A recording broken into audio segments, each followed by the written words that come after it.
안녕하세요. 부크박스입니다. 이번에 읽어드릴 책은 최대호 작가님의 보이지 않는 곳에서 애쓰고 있는 너에게입니다. 모든 걸 다 하려고 하거나 모든 사람을 만족시키려고 하지 마십시오. 당신의 몸은 하나뿐이고 시간도 한정적이기에 그걸 다 해낼 수는 없습니다. 이제 힘 빼고 지치지 않을 만큼만 애쓰지 말고 살아가는 건 어떨까요? 그럼 좋은 시간 되시길 바랍니다. 반복되는 일상에 지쳐서 아니면 제자리 걸음인 것 같은 내 모습 때문에 지금 스스로의 모습이 빛나 보이지 않는다고 생각할 수도 있다. 하지만 그건 사실이 아니다. 당신은 안개자욱한 여러 갈래의 길에서 나의 길을 찾아 앞으로 나아가고 있으며 살면서 커다란 걸림돌이 나타나면 조금 더 시간이 걸리더라도 길을 돌아서 가는 방법도 터득했고 비바람이 몰아치는 것 같이 안 좋은 일이 쌓일 때면 잠시 평온한 곳에서 쉴 줄도 아는 그런 사람이 되었다. 그래서 박수 받아야 마땅하다. 꼭 남들이 알아줄 만큼 화려한 것만이 빛나는 것이 아니다. 부족한 것을 걷어내고 할 수 있었던 것이 잘하는 것이 될 때 세상에는 없던 당신의 색으로 빛이 나는 것이다. 보이지 않는 곳에서 애쓰고 있는 우리들에게 위로를 보낸다. 보이지 않는 곳에서 애쓰고 있는 우리들에게 마음을 보낸다. 예전에는 누군가가 날 싫어한다고 하면 미움을 받는다는 사실이 두려워서 그 사람들을 설득하고 풀어보려 했는데 이제는 그냥 내버려 둘 수 있게 됐다. 나를 조금이나마 다시 좋아하게 만들려고 애쓰는 시간과 노력은 그 사람들에게 절반도 닿지 않았으며 대부분 허공에 날려버리는 아까운 경험을 했기 때문이다. 이제는 나를 좋아하든 말든 신경을 끄고 애쓰지 않으려고 한다.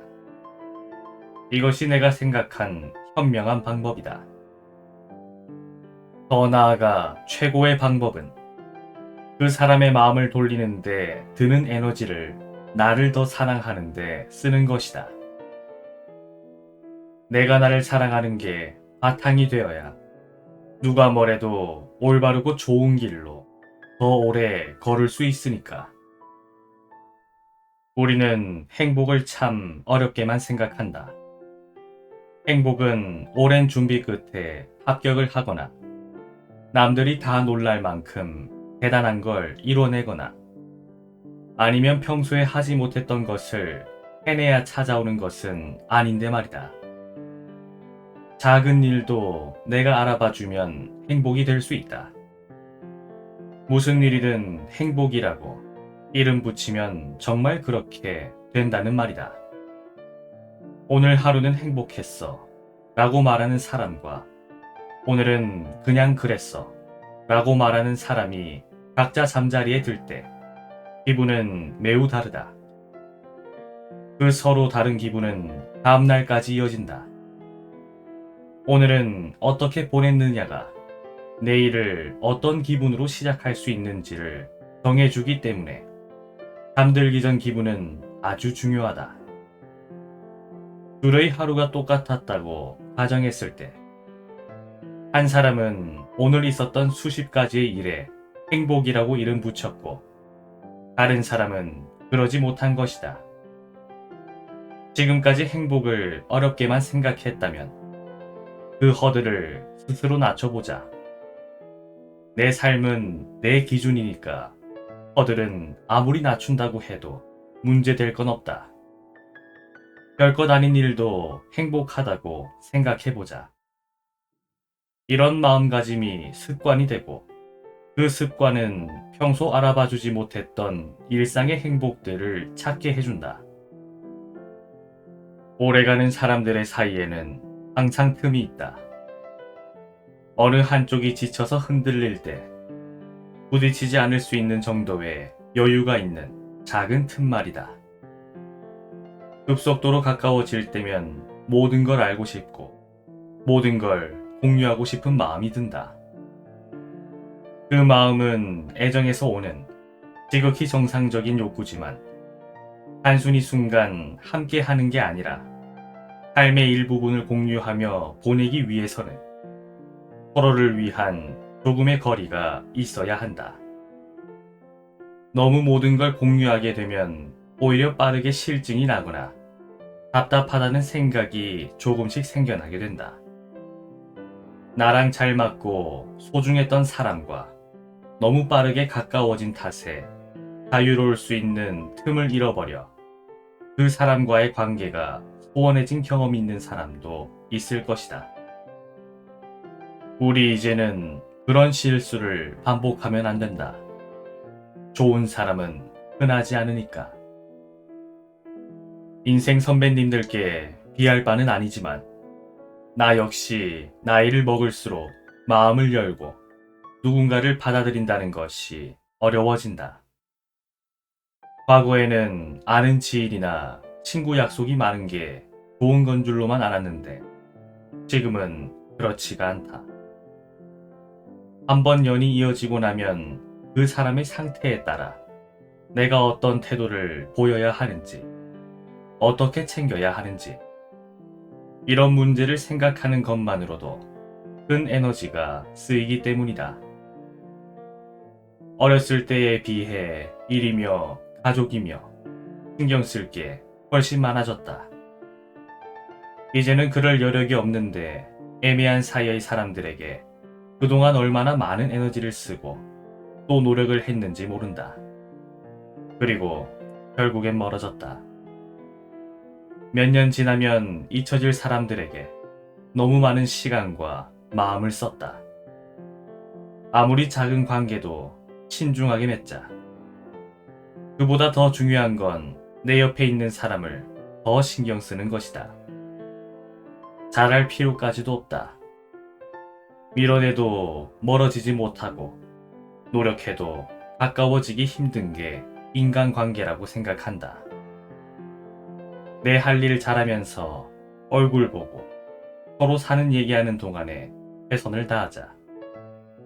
그게 내 곁에 있는 사람과 나 스스로도 행복할 수 있는 방법이다. 너무 좋아하는 말이 하나 있다. 진심이 통하는 사람. 특히 진심이라는 추상적인 단어와 이미지를 좋아하는데 그만한 매력이 있어서 그렇다. 진심은 엄청나게 노력한다고 되는 것도 아니고 또 적당히 해서도 안 된다. 너무 꾸며도 안 되고 또 너무 대충 해도 안 된다. 그 중간이 참 어렵다.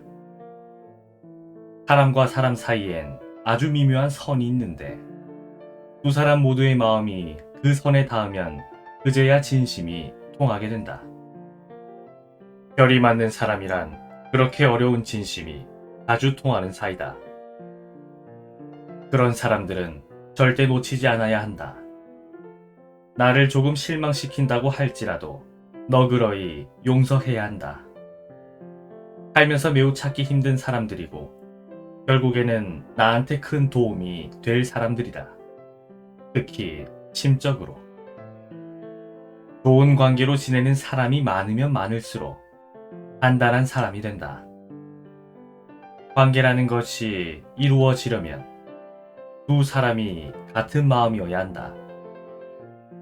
좋을 때는 함께 웃었고 비록 어려움이 와 한 사람이 흔들릴 때 상대방은 잡아주는 역할을 하고 그 반대여도 마찬가지인 시간을 지나왔을 것이다.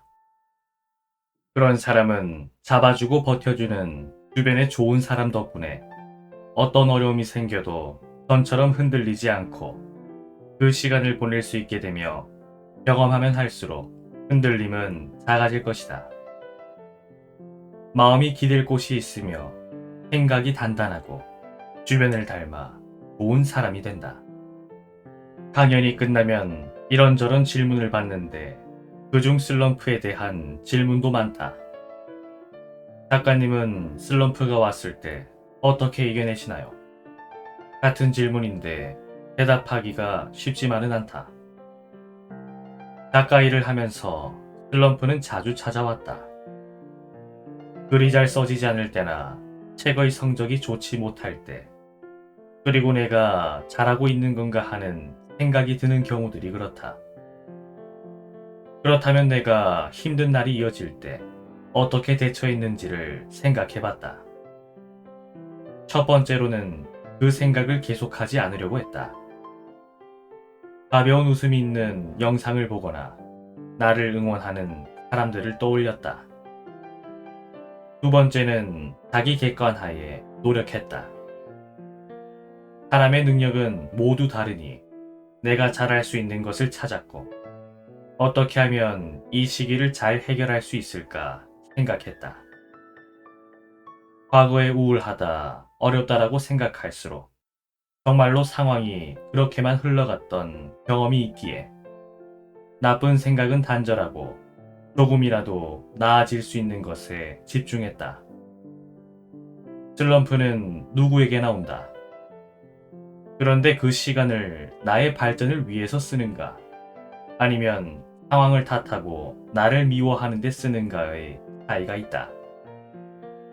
어려운 시기의 시간을 효율적이고 현명하게 쓰면 당장은 표시가 안 나지만 잘 되는 시기가 왔을 때 비로소 빛을 발하는 것 같다. 잘 될 때는 그럴 시간이 없다. 잘 되고 있는 것만 생각해도 벅차기 때문이다. 어려울 때 비로소 나를 돌아볼 수 있다. 그때 급하지 않게 결정하고 신중히 계획하며 더 멀리 생각하자. 하루 만에 되는 건 아무것도 없다. 하루로는 습관도 만들 수 없고, 사람과 깊은 관계도 만들 수 없고, 운동을 해도 바로 티가 나지는 않는다. 그래서 우리는 조급해진다. 빨리 결과를 보고 싶은데 오늘 하루 열심히 했다고 해도 실제로 티도 나지 않는다. 그래도 이 하루들은 정말 중요하다. 지금부터 시작해서 시간이 쌓여간다면 평생의 습관도 만들 수 있고, 좋은 사람과 깊은 관계도 만들 수 있고, 운동을 통해 건강과 아름다움까지 얻을 수 있다. 처음부터 천천히 조금씩 당신의 속도로 나아가면 된다. 급한 마음이 없어야 좋은 게 더 많이 쌓인다. 게을러지면 우울해진다. 또 우울할 때는 게을러진다. 우울함과 게으름은 뜻은 다르지만 우리 몸의 반응은 비슷하다. 푹 쉬고 싶어서 집에만 있는 것보단 좋아하는 음악과 커피가 있는 카페에 잠깐 나갔다 오는 게 더 충전된다.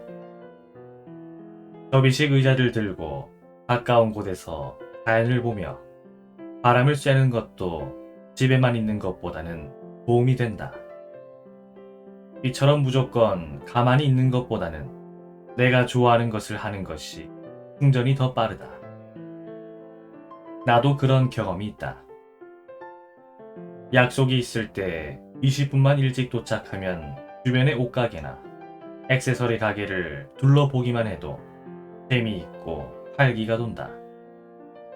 나가기 너무너무 힘들겠지만 조금씩 움직여보자. 더 나아가 취미를 만들면 더 좋다.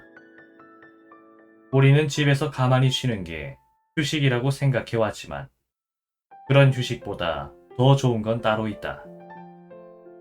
심지어 체력적으로 힘들더라도 내가 가장 사랑하는 취미를 하며 보내는 시간이 가만히 쉬는 것보다 상위에 있는 휴식이며 마음 충전에도 도움이 되니까 말이다. 움직인다라는 말은 에너지를 쓴다와 같을지 모른다. 하지만 내가 좋아하는 걸 한다는 에너지를 쓰는 게 아니라 신기하게도 오히려 활기가 돌고 행복이 차오르는 활동이다. 행복이 가득 차면 체력도 마음도 든든해지는 거고, 포기하고 싶은 여러 이유가 있다. 하기 싫어서, 어려워서, 그리고 함께하는 사람이 맞지 않을 수도 있다. 이런 상황이 온다고 해서 쉽게 다 포기할 수는 없다. 때로는 이겨내거나 무시하거나 더 단단해지는 노력이 필요하다. 그런데 포기해야만 하는 순간도 있다. 그건 건강에 문제가 있을 때이다.